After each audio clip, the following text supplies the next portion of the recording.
Well, Mike Norvell does have a plan, though. You tweeted this out, and it went crazy on Twitter. I know. Wow.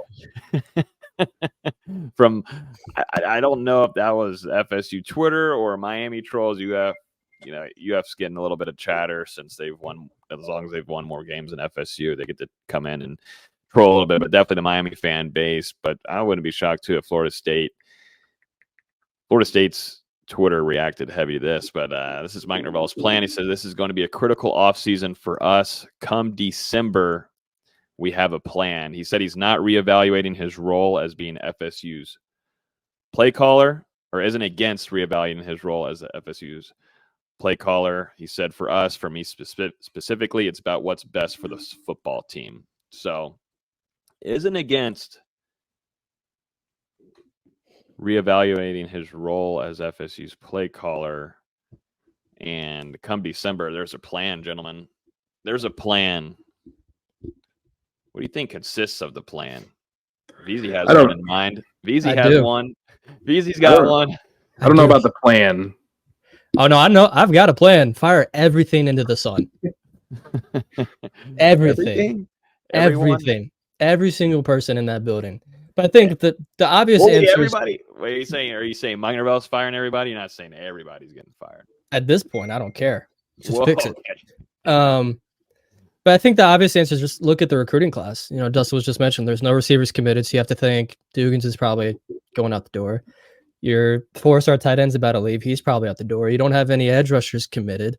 I don't think they have any linebacker. Or they have one 3-star linebacker committed. I think that's where you're going to see some of the early glimpses where these players are getting told, hey, your position coach probably isn't going to be here next year. And these are the positions that aren't heavily being recruited and likely going to be out the door. That probably means bad news for the offensive line that Atkins will still be there. But I know Norvell is going to want to keep those guys in that class.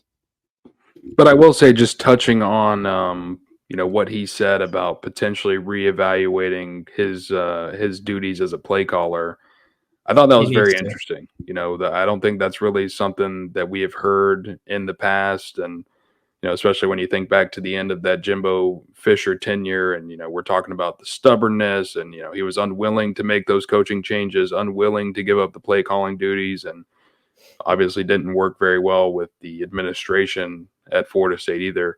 Mike Norvell, it seems like, at least publicly, he's saying that he's willing to adapt, willing to change, and we'll see what he decides to do when those. We'll see. I mean, I don't know. I mean, there's not really much you can change right now. So, I mean, let's give it till the end of the season and give him an actual chance to make some of those switches, because now's the time. If it doesn't happen, I mean, his tenure at Florida State, it's obviously not going to last very much longer. I'm calling coach speak. I think he's just saying it to say it, to get some of the media pressure off his back in this moment. And then come the Alabama game next year, he'll be like guarding his hand right here, calling 3 wide receiver screens to start the game.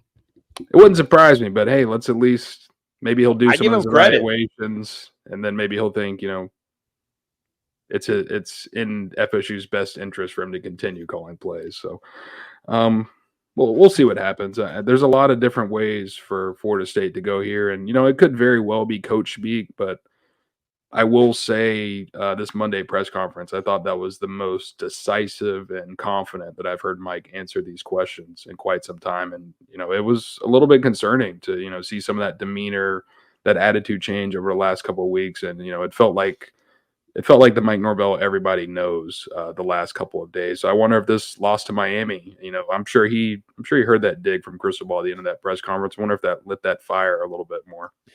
A little bit of that fire too, and Michael Alford said we're going to light that thing up a little bit more too, and we're going to make sure we make some offseason moves in that assistant coaches department, because they're going to have to make some changes. And I do give him credit for saying that out loud. He could have easily just